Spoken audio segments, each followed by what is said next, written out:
1.3 Udyungan ay atin pong bibigyan ng pagkatalakay ang mahalagang mga paksa sa ngayon po sa espiritual na buhay ang makapagtutulong sa atin upang tayo ay lumago relasyon sa Panginoon, sa ating pamilya at kung paano tayo magiging mahusay na tagapagdala ng pabalita ng Panginoon. Ang inyo pong tagapaglingkod, Pastor Rick Riano. At nawa, kayo po ay nasa mabuting kalagayan at inanyayahan namin po kayo tuwing araw po ng linggo, alas 4 hanggang alas 5 ng hapon. Dito po sa himpilan ng 101.3 radyo natin. Ang inyo pong tagapaglingkod, Brother Jomer Taihon.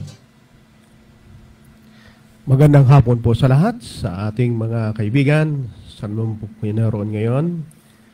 Salamat po sa inyong muling pagtangkilik at wini-welcome po kayo sa ating programa ngayong hapon, Ligaya ng Buhay Ministry, dito po sa radyo natin, 101.3 Udyungan.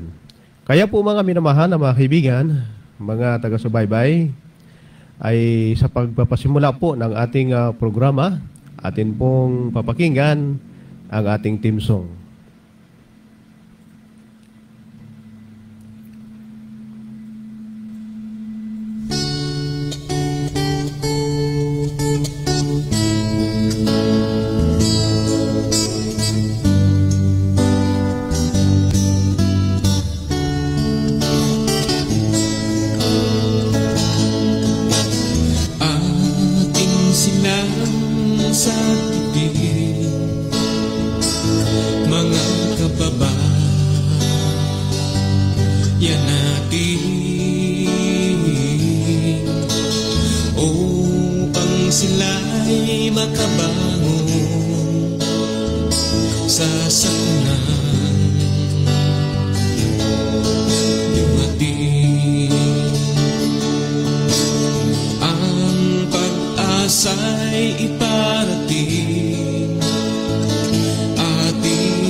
Tayo po ay manalangin. Pinupuri ka namin, dakilang Ama, sapagkat sa iyong kabutihang patuloy na pinagkakaloob sa inyong bayan. Kaya po sa hapong ito, kami po ay dumadalangin sa iyong patuloy na pamatnubay at pagbibigay kasiglahan, magandang kalusugan sa bawat isa, sapagkat muli po ang inyong programa, Ligaya ng Buhay Ministry, ay sumahimpapawid na naman sa radyo natin 101.3 Udyungan at ito po ay napapakinggan ng inyong mahal na mga anak. Gabayan po kami sa isang oras na talakayan at nawa ang aming mga mahal na mga kaibigan at taga-subaybay ay mapuno po ng pag-asa at kasiyahan samantalang kami po ay patuloy na mayroong pagkilala sa inyong kapangyarihan at mga paggabay sa pangalan ni Jesus. Amen. Kamusta po kayo, mahal na mga kaibigan at aming mga taga-subaybay? Ngayong hapon, ating pasalamatan ang kagandahang loob ng ating Panginoon sapagkat sumapit na naman ang takdang oras upang tayo po ay magsama-sama sa isang oras na talakayan na ito po ay lubhang napakahalaga para sa mga panahong ito kung paano po natin ibabatay ang ating mga gawa sang-ayon po sa kalooban ng Panginoon sapagkat ilang mga araw na lamang at magtatapos na ang taong 2020 at tayo po ay sasalubong sa panibagong taon ng 2021. At atin pong inaasahan, minamahal na mga kaibigan at mga taga-subaybay, na matatapos po ang taong ito na tayo ay puno ng pag-asa.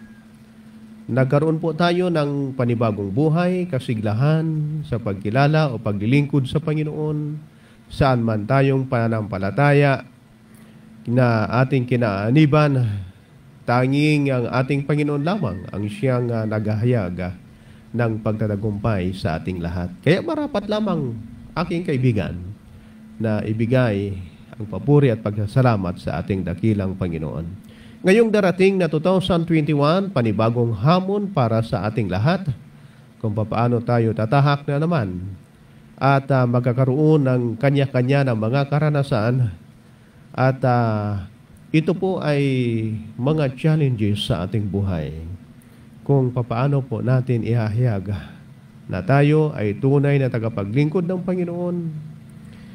Magkakaroon tayo ng kakayahan at kalakasan na ating isasagawa ang mabubuting mga bagay sapagkat yun naman talaga ang naharapat bilang tayo ay mga Kristiyano na ipahayag, i-share ang kabutihan, mabuting balita para sa ating mga kaibigan. Kaya po sa mga oras na ito, ang atin pong talakayan, bago po tayo magpasimula ay binabati po ang lahat ng ating mga sponsor na patuloy na tumutulong, sumusuporta sa ating programa Ligaya ng Buhay Ministry. Ganon din po ang ating Romblon Mission of Seventh-day Adventist na dito po ang headquarters sa Dapawan, Udyongan, Romblon sa pangunguna po ng ating mahal na Presidente, Pastor Orly Pahilan at sa kanyang mga kasamahan, Sir Dennis Federico, Pastor John Panganiban, Pastor Jerome Pereira, at sa atin pong mga directors, mga leaders po ng ating mission, Ma'am Love Pahilan, Ma'am Vance Federico, Ma'am Janet Pereira, Ma'am Wian, at Sir Lowen, kamusta din po kayo? At sa Sir itong ating kaibigan din na makisig, Sir Jisrael Morada. Sana po tayong lahat ay na sa isang kalagayan na tayo ay mayroong magandang kalusugan sa paglilingkod. Ang aking mga mahal sa buhay diyan sa Sibuyan Island at ang mga 11 distrito sa palibot po ng Romblon Province ng ating mission. Sana po ay okay lang po kayo dyan. Lahat ng mga district leader, pastors, mga laymen, literature evangelist, mga teachers, sana po ay patuloy nating pag-ibayuhin ang ating pagsuporta at maging masikap po tayo, masipag sa pagdadala ng pabalita ng Panginoon sa anumang mga kakayahan, mga talento na ibinigay sa atin. Kaya po, stay by lang po kayo at sana ay mag-enjoy tayo sa ating talakayan At ngayong sa mga oras na ito, atin ding pinapasalamatan ang ating sumusuporta din mula sa ibayong dagat, si Sir Chris Abilida. Salamat sa iyong pagsuporta sa ating ministry dito po sa Northern Tablas District. At ang atin pong Rainbow, yung RPM po natin, Rainbow Promise Ministry, ay sana po ay patuloy na pagpalain at marami pa ang mga leman na inyong susuportaran para po sa ating distrito sa kabuuan din naman ng Romblon Mission. Ma'am Ami Magante, salamat din po sa iyong pagsuporta at sa pagtulong din pinansyal upang sa ganon ay ating may sagawa ang mga gawaing paglilingkod sa iba't ibang lugar dito po sa ating mahal na probinsya ng Romblon. Kaya po, sa inyong lahat na mga naririto, nakikinig at sumusubaybay sa YouTube, Facebook page, at kayo po ay wini-welcome sa ating talakayan sa hapong ito. Tayo po ay dadako sa pag-aaral na sa pasimula ng mga nakalipas na linggo ay atin pong pinag-aralan ang iba't iba na yugto ng panahon ng Kristyanismo. Simula po sa unang first century sa panahon ng mga alagad ng ating Panginoon. Dito po sa Kabanata 6 ng Apokalipsis ay nahahayag po dito, mahal na mga kaibigan, ang apat na mga ngabayo. Na ito po ay sinisimbolohan ng iba't iba na mga panahon kung paano po umiiral ang pananampalataya ng mga unang Kristiyano hanggang sa patuloy na ipinagkaloob ng Panginoon ang karapatan para sa kanila sa huling panahong ito, kung paano mapapanatili ang katotohanan sa pamagitan po ng pagdadala, pag-aaral ng banal na kasulatan. Kaya po na ating natunghayan, nakilala po natin ayon sa ating pag-aaral, yung apat na mga kabayo na ang una po ay kulay puti na sinusimbolohan po ng isang dalisay na pananampalataya sa panahon ng unang siglo. Ang mga Kristiyano po, mga alagad ng Panginoon, sila po ay walang takot na nagpahayag ng pabalita ng kaligtasan at marami po ang umanib, tumanggap sa Panginoon bilang kanilang personal na nakapagligtas.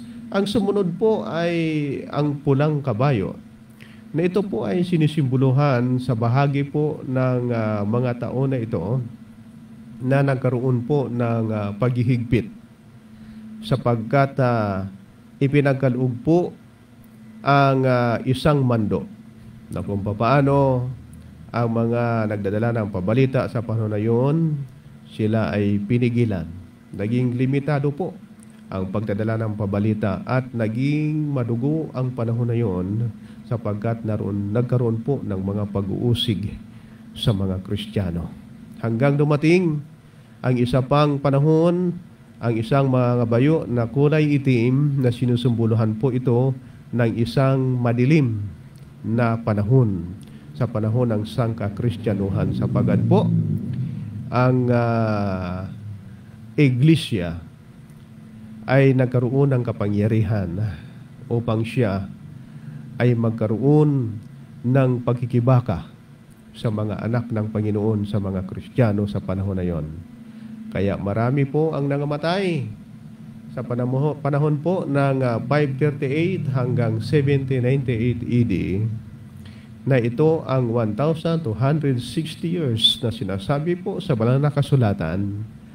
Ang kabuuan po ng taon na yon, ang panahon ng tinatawag na madilim na panahon o Dark Ages.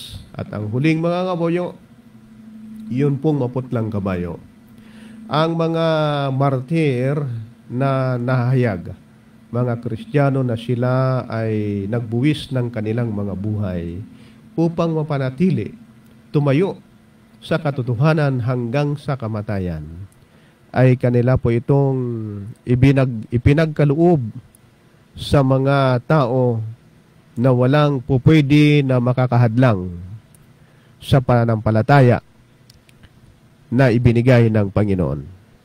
Kaya po sa mga oras na ito, atin pong muling bibigyan ng pansin sa pagpapatuloy na bagamat nagkaroon po ng paghahadlang ang pabalita ng ating Panginoon, ay nagkaroon po sa panahong ito ng tinatawag na reformasyon. Ang tinatawag na dalisay na pananampalataya kay Jesus ay muling natuklasan, sapagkat po sa panahon ng madilim na kapanahunan, ang salita ng Panginoon na ito ay sinisimboluhan ng isang binhi ay nailibing sa lupa na matagal na panahon. At ngayon, dumating ang panahon na ito ay muling uusbong muli pagkatapos po ng madilim na kapanahunan. Sa panahon po ng reformasyon, ito ay naihayag at muling ibinalik ng reformasyon ang katotohanan sa iglesia ng Diyos. Mga minamahal na mga kaibigan, ang unang lumabas mula sa Dark Ages, tutukuyin po natin ang kapanahunan noong 1400s, ay ang mga Waldensian, 1400s AD. Ano po ang tinutukoy tungkol dito? Ito pong si Peter Waldo, na isa sa mga mananampalataya noong unang panahon, na kaya po na tinawag na Waldensian ang grupong ito. Natuklasan nila ang Biblia, na ang Biblia ay ang pinakamahalaga. Kung wala tayong salita ng Diyos, kung wala tayong love letter niya para sa atin na makikita sa Biblia, wala tayong direksyon sa buhay. Totoo po ito, mahal na mga kaibigan, na tanging banal na kasulatan lamang ang Biblia ang siyang tunay na magbibigay sa atin ng magandang direksyon, magandang patutunguhan sa pagtahak natin sa magandang kapalaran, sa pamatnubay ng ating Panginoon sa gabay ng Banal na Espiritu. Wala pong ibang masasabi nating tanging mapa, magandang direksyon, kundi ang banal na kasulatan. Kaya po sa panahon ng mga reformador, ay natuklasan nila na walang ibang tanging magbibigay ng magandang direksyon sa kanila ay walang iba kundi ang banal na kasulatan. Ano pong ginagawa ng mga Waldensian sa panahon ito? Sapagkat sila po ay nandoon sa kabundukan, nagtatago sa panahon na yon. Kinokopya nila ang Biblia sa pamagitan ng kanilang kamay. At ibinigay ang iilang kopya nito sa kanilang mga anak. Ang mga talatang ito ay isinulat din nila sa kanilang mga damit, sa piraso ng mga damit nila. Ay isinusulat yung mga talata sa Biblia at ibinibigay sa kanilang mga anak.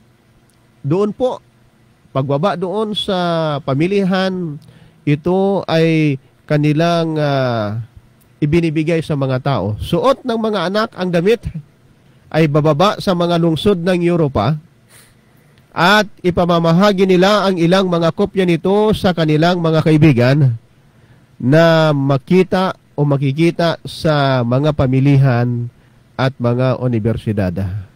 Gumagawa po sila ng pamamaraan noong unang panahon kung paano po mapapamanatili at muling mabuksan sa kaisipan ng mga tao ang katotohanan, ang salita ng Diyos, na hindi siya ngayon po pwede na mapigilan, katulad po siya sa isang binhi na ngayon ay muling uusbong, muling tutubo upang mapahayag ang katotohanan. Sa kanilang pagbaba, mga minamahal, mayroon pong dalawang bagay na po pwedeng mangyari. Ang resulta nito, kung mahuhuli sila ay paparusahan ng kamatayan sa pagsunog sa kanila habang nakagapo sa poste. Ito'y hindi po pangkaraniwan na mga pagpaparusa. Masakit po ang karanasang ito. Kapag nahuli ka noong unang panahon nakabahagi ka na sumusuway sa kautusan ng pamahalaan. Kahit marami sa kanila ang namatay, binibilang ng mga Waldensian ang bagay na ito na pagkakataon upang ipagkapatuloy ang gawain ng Panginoon. Masigasig po sila. Walang po pwedeng makakahadlang sa kanilang natuklasang katotohanan ito na kahit na sa kabila ng kamatayan, sila po ay magpapatuloy sa kanilang gagawain pagpapahayag ng pabalita. Pagkatapos po ng mga Waldensian, sa pangunguna po ni Peter Waldo, sumunod ang isang reformador. Mga mahal na mga kaibigan, tumutukoy tayo sa istorya, sa kasaysayan ng mga Kristiyano noong unang panahon at kung paano din tinutukoy ng Santa Biblia ang panahong ito.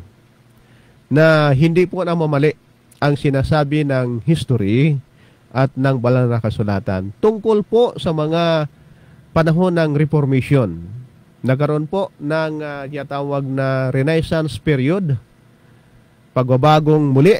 At ang sabi nga po, pagkatapos ng mga Waldensian, sumunod ang isang reformador, isang mag-aaral ng Biblia na mula sa Frankie, na ang kanyang pangalan ay si John Hus. Si Hus kasama ang kanyang kaibigan na si Jerome ay nakatuklas ng mga higit na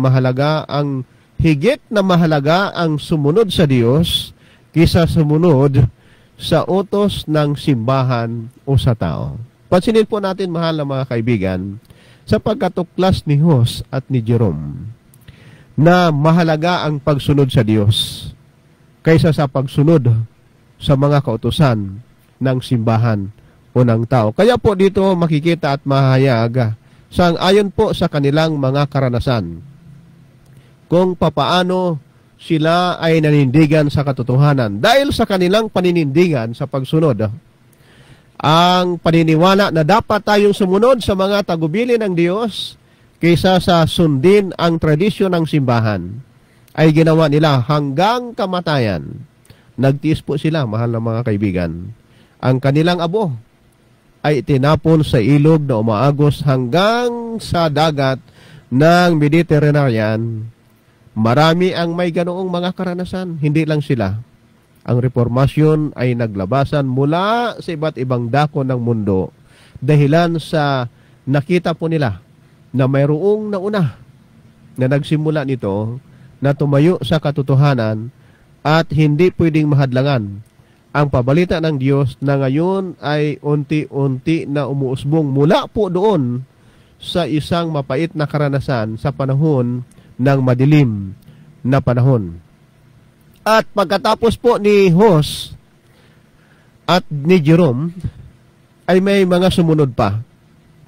Sila po ang kanilang kamatayan, sila po ay sinunog sa tulos.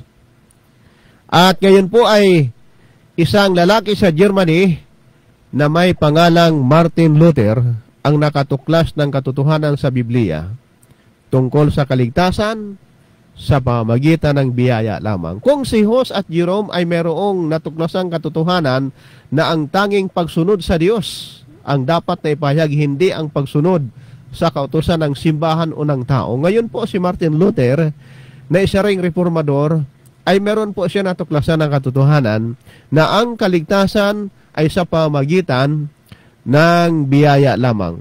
Itong mga taong ito na babanggitin po natin tungkol sa kanilang mga karanasan sa pananampalataya ay mayroong kanya-kanya sila na mga katotohanan o prinsipyo patungkol po sa kalagayan ng tao sa kaligtasan. Ang kay Hus at Jerome ay ang pagsunod sa utos ng Diyos at hindi sa tao o sa simbahan.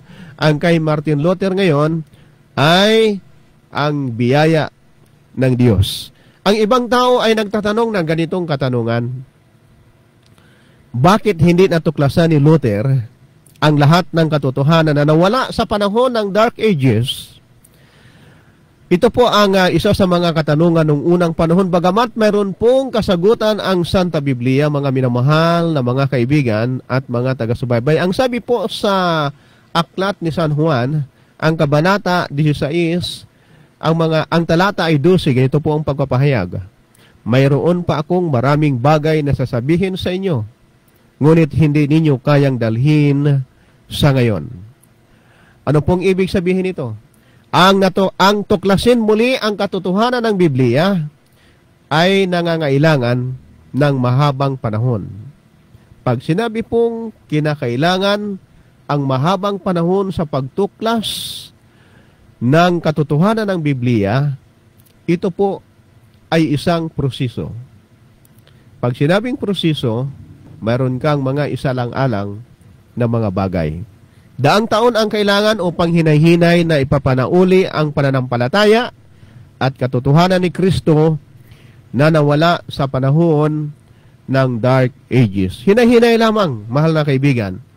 Yung pagkakilalang muli sa katotohanan ay hindi ito isang biglaan na mga pamamaraan.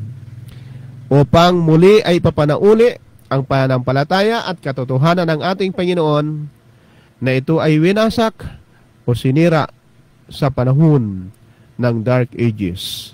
Matagal po ang pananatili ng mga katotohanan sa banal na kasulatan. Alam niyo mga minamahal na mga kaibigan, sang-ayon po sa kasaysayan, nang namatay si Martin Luther, dinala ng kanyang mga tagasunod ang kanyang mga sinabi at nagpatayo ng Lutheran Church. Pansinin po natin ha, ito po sa mga panahong ito ang pag-usbong ng iba't iba na mga denominasyon o mga simbahan. Si Luther po, ginawa ng kanyang mga tagasunod at binigyang pangalan na ang Iglesyang Lutheran Church. Pasinin po natin, tandaan po natin kung paano po ang pagkasunod-sunod ng mga denominasyong ito. Ngayon, mula sa Germany, dumako tayo sa Geneva, Switzerland. Matatagpuan po natin ang isang mag-aaral ng Biblia na nagngangalang John Calvin. Ito pong si John Calvin, mga minamahal na mga kapatid at mga kaibigan, sa kanyang pag-aaral sa banal na kasulatan, ay natuklasan niya na ang Kristiyano ay hindi lang makatatanggap ng biyaya at kapatawaran at matapang na lumapit sa trono ng biyaya. Mahalaga ding sila ay lumago kay Kristo. Ano nga po yung natuklasan katotohanan ni Martin Luther? Walang iba kundi ang biyaya ng Diyos. Ang kaligtasan ay ang sa biyaya ng Panginoon. Kung si Hus at si Jerome ay ang pagsunod sa Diyos, hindi sa simbahan at sa tao, ngayon po ay merong natuklasang katotohanan. Itong si Calvin, John Calvin. At ang sabi nga po, hindi lang makatatanggap ng biyaya at kapatawaran at matapang na lumapit sa trono ng biyaya ng Diyos, kundi mahalaga rin para sa isang Kristiyano na sila ay lumalago kay Kristo. Kaya ang kanyang mga aralin ay tungkol po sa paglago kay Kristo. Pansinin po natin ha, ang mga prinsipyo, mga palatuntunan o mga katuruan na natuklasan ng mga reformador na ito. Kaya po sa pagkapatuloy, sang-ayon po sa kasaysayan, na itinuro ni Calvin ang doktrina ng paglago o pagtubo, paglago kay Kristo, na tinatawag ito ng iba na sanctification o pagpapakabanal. Tandaan po natin ha, sa bawat mga reformador nito ay may kanya-kanya silang dala na mga katotohanan na kanila pong natuklasan. Kaya po si John Calvin, ang kanyang prinsipyo, ang kanyang doktrina po ay ang paglago o ang pagtubo, na tinatawag din na ito ay isang sanctification o pagpapakabanal. Alam niyo mga minamahal na mga kaibigan at mga taga-subaybay, nang namatay si John Calvin, dinala din ng mga tagasunod niya ang kanyang sinabi, ang mga katuruan. At nagtayo sila ng tinatawag na Presbyterian Church. Tandaan po natin ha, kanina si Martin Luther ang Lutheran Church, ngayon kay John Calvin ay ang Presbyterian Church. Kaya ang katotohanan sa nakikita mo, mahal na mga kaibigan, minsan nang nawala sa panahon ng Dark Ages, ngayon ay patuloy na napapanauli o pinanunumbalik. Oho, ang katotohanan na nawala sa panahon ng Dark Ages ay ipinagpapatuloy ngayon ng mga mangangaral o nag-aral ng kasulatan. At ito po ay tinatawag sila na mga reformador sa kanilang panahon. Si John Calvin ay nagtatag ng Presbyterian Church. Pagkatapos po ni Calvin, mahal na mga kaibigan, may isang grupo na mga Kristiyano sa iba't ibang bahagi ng Hilagang Europa na nag-aaral ng kanilang Biblia. Sila po ay nagsasabi na sa halip binyagan ang sanggol na bata. Pansinin po natin ha, na nataklasan ng ilang mga nag-aaral ng banal na kasulatan doon po sa Hilagang Europa na sa halip na binyagan ang batang sanggol, yung maliit na anak. Oho. Ang sabi po nila, dapat ay sundin ang halimbawa na ipinakita ni Jesus na dapat ay kapasyahan ng isang tao ang magpabautismo at dapat ay paglulubog sa tubig na bautismo at hindi binyag lamang.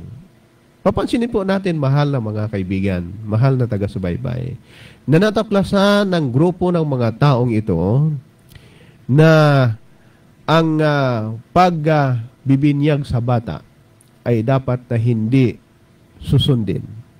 Sapagkat natuklasan po nila sang-ayon sa sinasabi ng banal na kasulatan na ang tamang pagbibinyag o pagbautismo ay sa pamagitan ng paglubog at hindi binyag o hindi wisik.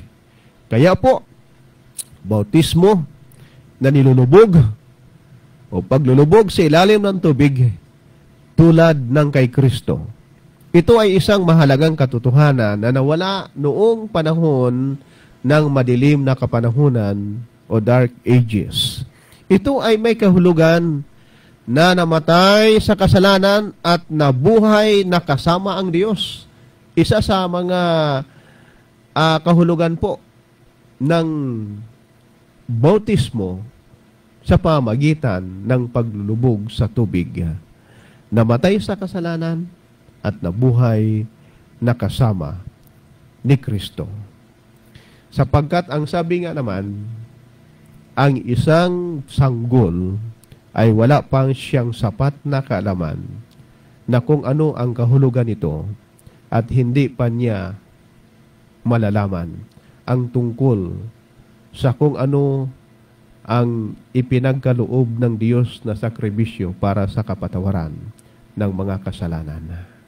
Kaya ang sabi po sa Aklat ng Roma, ang kabanata ay 6, talatang 3. Hindi ba ninyo nalalaman na tayong lahat na mga nabautismuhan kay Kristo Jesus ay mga nabautismuhan tungo sa kanyang kamatayan?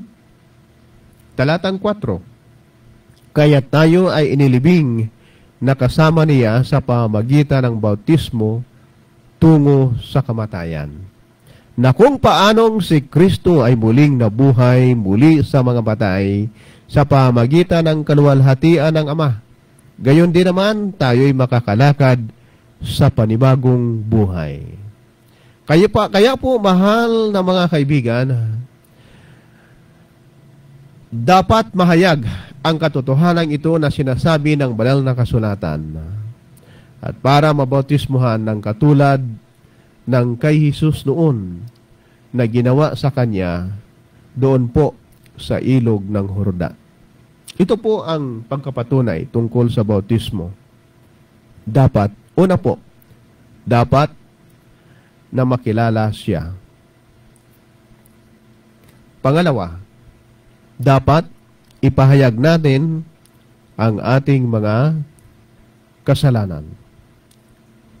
Kaya po sa grupong ito ng mga Anabaptist, pagkatapos po ni John Calvin, ito pong grupo ng mga Anabaptist. Maraming mga Anabaptist ang nawala ng buhay. Sila po ay nagtaguyo din ng katotohanan. Dahil naniwala sila na dapat ay sumunod sila sa yapak ng Panginoon at kailangang bautismuhan ng katulad sa bautismo ng ating Panginoong Hesus. Ang pangatlo pong layunin ng bautismo ay walang iba kundi ang dapat tanggapin natin si Hesus bilang ating tagapagligtas. Ito po ba ay nalalaman ng mga sanggol? Hindi po.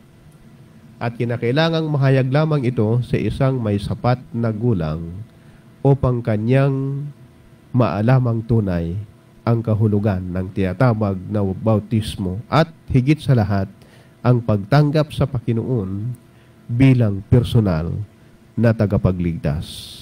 Kaya po mula sa pobreng simulain ng mga Anabaptist na forma po ang pananampalatayang Baptist Church. Ganun po ang pagkakalahad ng istorya, mahal na mga kaibigan, na ang Baptist Church po ay nagsimula doon sa simulain ng mga grupo ng mga tao tinatawag na Anabaptist, na ang tamang forma ng bautismo ay hindi wisik, hindi binyag, kundi sa pamagitan ng paglubog. Na ito ay katulad ng kung paano naranasan ng ating mahal na Panginoong Hesus. Ang wika po ni San Mateo, sa Mateo 28:18, ang ganito po ang pagkakalahad.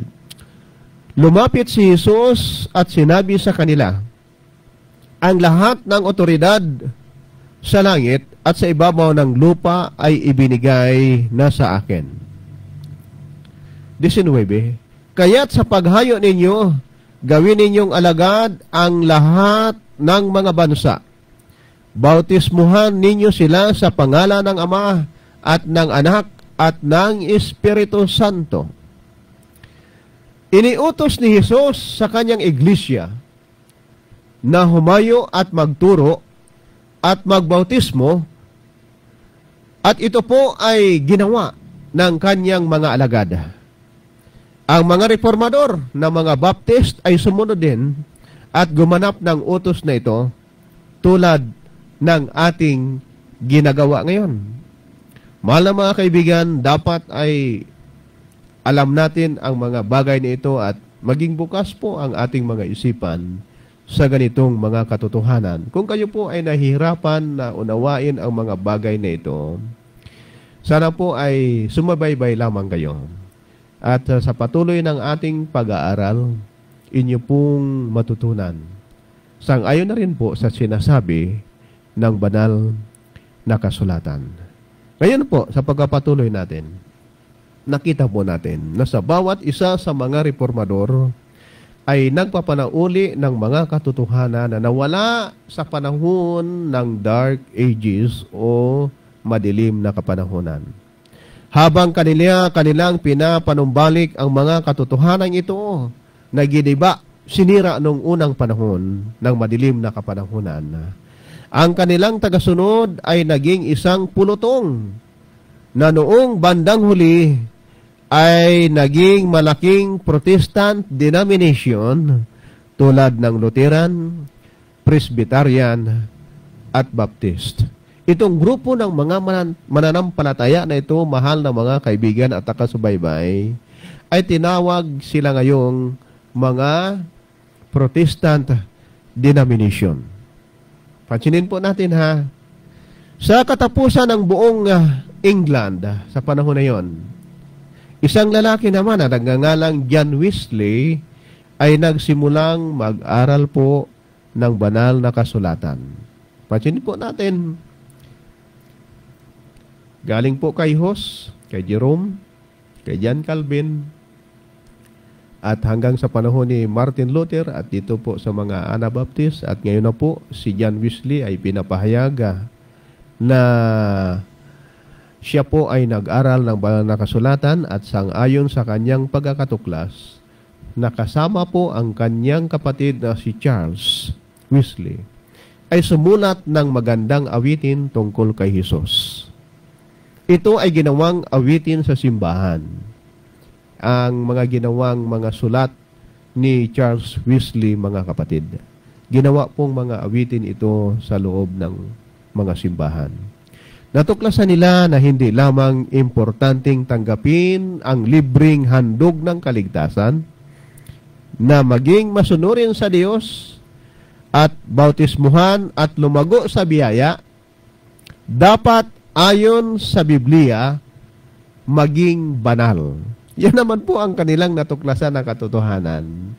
Sapagkat sa mga naunang katotohanan na naipresenta ng mga reformador, na dapat ay maging masunurin sa Diyos, bautismuhan at lumago sa biyaya, o sa kay Martin Luther ay ang tungkol sa biyaya ng kaligtasan, dapat ayon sa Biblia, ngayon ay maging banal. Ano pong ibig sabihin ito? At sa iba't ibang bahagi ng daigdig, tulad po ng Timog Amerika, Europa, at Hilagang Amerika, nagsimula ang pag-aaral ng ikalawang pagparito ng ating Panginoong Hesus. Nagsimula po ang pag-aaral. At si John Wesley ay isang dakilang reformador, at nang siya ay namatay, ang mga tagasunod niya ay nagdala ng kanyang mga katuruan at pati na rin ang mga turo ng iba pang mga reformador, na ito ay binuo at nakilala ang denomination na Methodist Church. Pasin po natin ha, si John Wesley ang founder po ng Methodist Church. Ngayon, isang lalaki na nagngangalang William Miller ng Hilagang Amerika ay nag-aral sa mga pangako ni Jesus sa Juan 14, 1 hanggang 3, kung atin pong papansinin doon. Pinag-aralan rin niya ang hula sa Daniel at Apokalipsis at naunawaan na sa pagparito na muli ni Jesus ay napakadali na lang, madali na lamang, sang-ayon po sa kanyang pag-aaral. Tinanggap ni Miller ang katotohanan na natuklasan sa panampalataya ng ang mga turo ng Waldensia tungkol sa Biblia. Pansinin po natin ha, kung paano niya tinanggap ang mga katuroang ito mula po sa Waldenses, ang tungkol sa Biblia. Ang turo ni Hus, John Hus, tungkol sa pagsunod. Ang mga turo ni Luther tungkol sa biyaya. Ang mga turo ni Calvin tungkol sa pagpapakabanal. Ang turo ng mga Anabaptist tungkol sa bautismo. Ang turo ni Wesley tungkol sa kabanalan. At pagkatapos po ng panahon ni Miller, tinanggap niya ang lahat ng mga katuroang ito. Ang Advent movement ay nagpatuloy. Ang katawagang Advent po ay ang pag-aantay o paghihintay. Ang kanyang mga kaibigan ay nakatuklas ng karagdagang katotohanan, sapagkat ngayon po ay natuklasan ang katotohanan na ang Panginoong Hesus ay malapit na lamang dumating sa lupa. Kaya ang mga nag-aantay ay tinatawag na mga Adventist o Advent movement. Ang taong namatay, ito po ang mga katotohanan na kanilang pinasimula, na ang taong namatay ay natutulog lamang, na naghihintay sa pagkabuhay na muli ng pagdating ng ating Panginoon. Natuklasan po ng mga Adventist sa Biblia ang katotohanan, ang kamatayan ay isang pagtulog lamang. Si Jesus ay malapit nang dumating, ang mga katotohanan ito. Kanyang bubuhayin muli ang mga patay.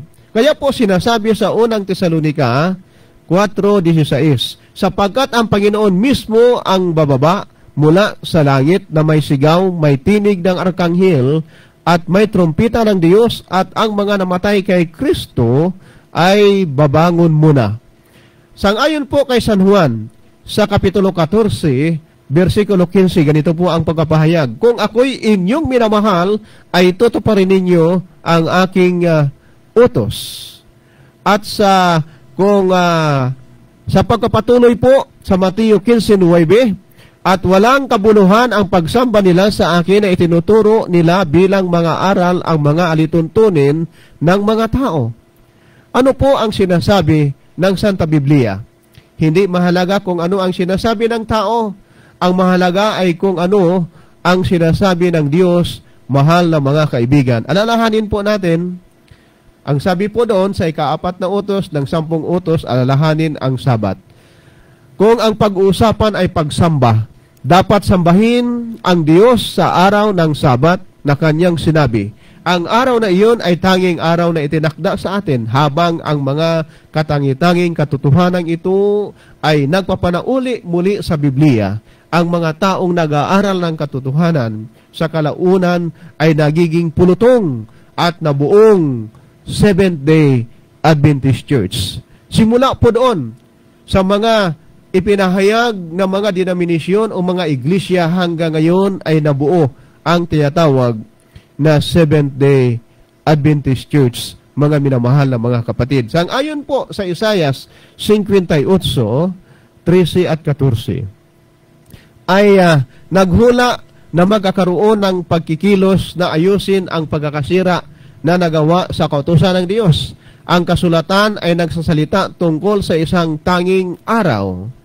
At ang sabi po sa pagpapahayag sa Isaiah 58:13, kapag inyong iurong ang inyong paa dahil sa Sabat, sa paggawa ng inyong kalayawan sa aking banal na araw, at inyong tinawag ang Sabat bilang isang kasiyahan at marangal ang banal na araw ng Panginoon, at ito ay iyong pinarangalan, at hindi kalalakad sa iyong mga sariling lakad, ni hahanap ng iyong sariling kalayawan, ni magsasalita ng iyong mga salita.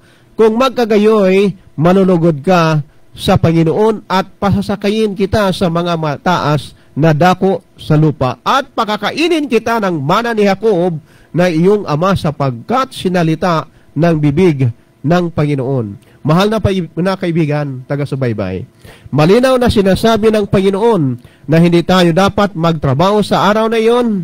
Walang magninegosyo sa araw na iyon. Dapat ay iwasan natin gawin ang ating sariling kaaliwana sa araw na iyon. At ano pa po?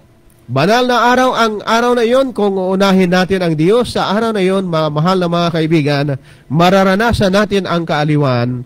Ang araw ng Sabat ay isang panabik na araw. Hindi magkakait ang Diyos sa atin. Ibibigay niya ang mga tanging pagpapala, tulad ito ng nabayaran ng araw na walang trabaho. Kaya po, sabi po niya, pasasakayin niya tayo sa mataas na dako ng lupa, kahangahangang pagpapala na ipagkakaloob niya sa atin sa oras na uunahin natin siya.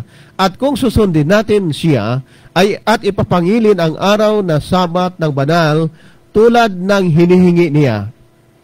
Mahal na mga kaibigan, sa bawat katotohanan itinuturo ng Diyos sa atin sa Biblia, mayroong panglaban si Satanas. Gumagawa siya ng mga panggagaya. Ang sabi ng Diyos, sa oras na tayo ay mamatay, matutulog tayo sa libingan. Ang panglaban ni Satanas ay pupunta sa langit, sa impyerno, o purgatorio, sa kamatayan. Yun po ang pagkapahayag. Sabi ng Diyos, ang bautismo ay maglulubog. Sabi ni Satanas, maaring gawin ito sa mga binyagan, sa mga maliliit na mga anak. Ibinigay sa atin ng Diyos ang tungkol sa kalusugan. Sabi ni Satanas, ito ay pinawalang bisa na. Sa bawat katotohanan, may kabulaanan, at nagpapalito ito sa mga tao, mahal na mga kaibigan. Kayo po ang sabi sa Apokalipsis 18:2, at siya sumigaw nang may malakas na tinig na nagsasabi, bumagsak, bumagsak ang dakilang Babilonia. Ito'y naging tirahan ng mga demonyo. pugad ng bawat espiritong karumaldumal at pugad ng bawat karumaldumal at kasuklam-suklam na mga ibon. At narinig ko ang isa pang tinig na mula sa langit na nagsasabi, lumabas, magsilabas kayo sa kanya bayan ko, upang huwag kayong madamay sa kanyang mga kasalanan at huwag kayong makabahagi sa kanyang mga salot. Kaya po, mahal na mga kaibigan, mahal na mga kapatid, ang Diyos po ay nanawagan sa kanyang bayan na lumabas sa kalituhan upang hindi sila tatanggap ng kanyang kasalanan. Mahal na mga kaibigan, mga kapatid, mga taga-subaybay, tinatawagan ka ni Jesus ngayon. Ngayon ang oras upang tumindig ka para sa Kanya. Ngayon ang panahon upang tanggapin siya bilang personal na tagapagligtas at nagmamay-ari ng ating mga buhay. Ang sabi po sa Gawa 2:47, at nagpupuri sa Diyos at nagtatamo ng lugod na sa lahat ng tao at idinaragdag sa kanila ng Panginoon araw-araw ang mga naliligtas. Sa Unang Korinto 12:13, ang sabi po, sapagkat sa pamamagitan ng isang espiritu ay binautismuhan tayong lahat tungo sa isang katawan, maging Hudyo o Grego, mga alipin o mga laya. At tayong lahat ay pinainom sa isang espiritu. Sapagkat ang salita ng krus ay kahangalan sa mga napapahamak. Ngunit sa atin na iniligtas, ito ay kapangyarihan ng Diyos. At atin pong napag-aralan sa hapong ito, mahal na mga kaibigan. Malinaw po na nakikita natin si Jesus na sa pamagitan ng kanyang buhay sa mga turo na nais niya na ito ay malaman at dapat lamang na ating sundin, natuklasan natin ang mga pangyayari, mga awayan sa katotohanan at ang Iglesia ng Diyos, ang paglilipol, ang kabulukan at pangunguntra sa katotohanan na ibinigay ni Kristo sa kanyang Iglesia. Nakita natin sa ating pag-aaral po sa Biblia, ang kasaysayan at ang pangunguna ni Kristo sa kanyang bayan pabalik sa katotohanan sa dati niyang ibinigay sa kanyang Iglesia. Tinatawag niya tayo ng mga tao ngayon na lumabas mula sa nakakalitong uri ng paniniwala at pumasok tayo sa katotohanan. Kaibigan, nais mo ba ngayon natugunin ang panawagan ng Diyos? Lumabas kayo, ang sabi po niya, lumabas kayo sa Kanya, bayan ko. Napakabuti po, mahal na mga kaibigan, nais mo ba na maging kasapi ka ng bayan ng Diyos na sumusunod sa kanyang kautusan at may pananampalataya kay Jesus? Tinatawag tayo na lumabas sa kalituhan at gawin ang kung anong tunay na mga bagay. Mahal mo ba ang Panginoon? Mahal na kaibigan, malapit na ang pagparito niyang muli upang dalhin tayo sa langit, sa tahanan na inihanda niya sa atin ngayon. Nais mo bang sundin siya sa tanang buhay mo? Ang panyaya ng Panginoon hayag para sa atin. Masaya na tayo ay nasa isang panampalataya. May matapat na pagsunod sa mga palatuntunan, mga kautusan ng ating Panginoon. Marami pong salamat, mahal na kaibigan, at wala na po tayong panahon sa ating talakayan. At muli, pinapasalamatan ang lahat ng mga sumubaybay, mahal na mga kaibigan, mga kapatid sa iba't ibang lugar, na ito pong Ligaya ng Buhay Ministry ay patuloy po ninyong tiyatangkilik. Marami pong salamat. Happy New Year sa darating na mga araw. At sana po ay maging masaya tayo sa pagsalubong sa panibagong taon ng ating buhay na kasama ang ating mahal na Panginoon sa paglilingkod. Muli po ay binabati ang lahat ng mga sumusuporta, mga sponsor. Huwag po kayong manghinawa na hindi suportaran ang programang ito ng Ligaya ng Buhay Ministry sa radyo natin 101.3 Udyungan, na dito po ay talagang inyo pong tiyatangkilik at nasusubaybayan sa palibot po ng probinsya ng Romblon at sa narating po na palatuntunan na ibinabahagi po ng radyo natin. Muli po, Ang pagpapala ng Diyos ay sumaatin. Ito pong inyong kaibigan, tagapaglingkod kay Kristo, Pastor Rick Riano. Marami pong salamat.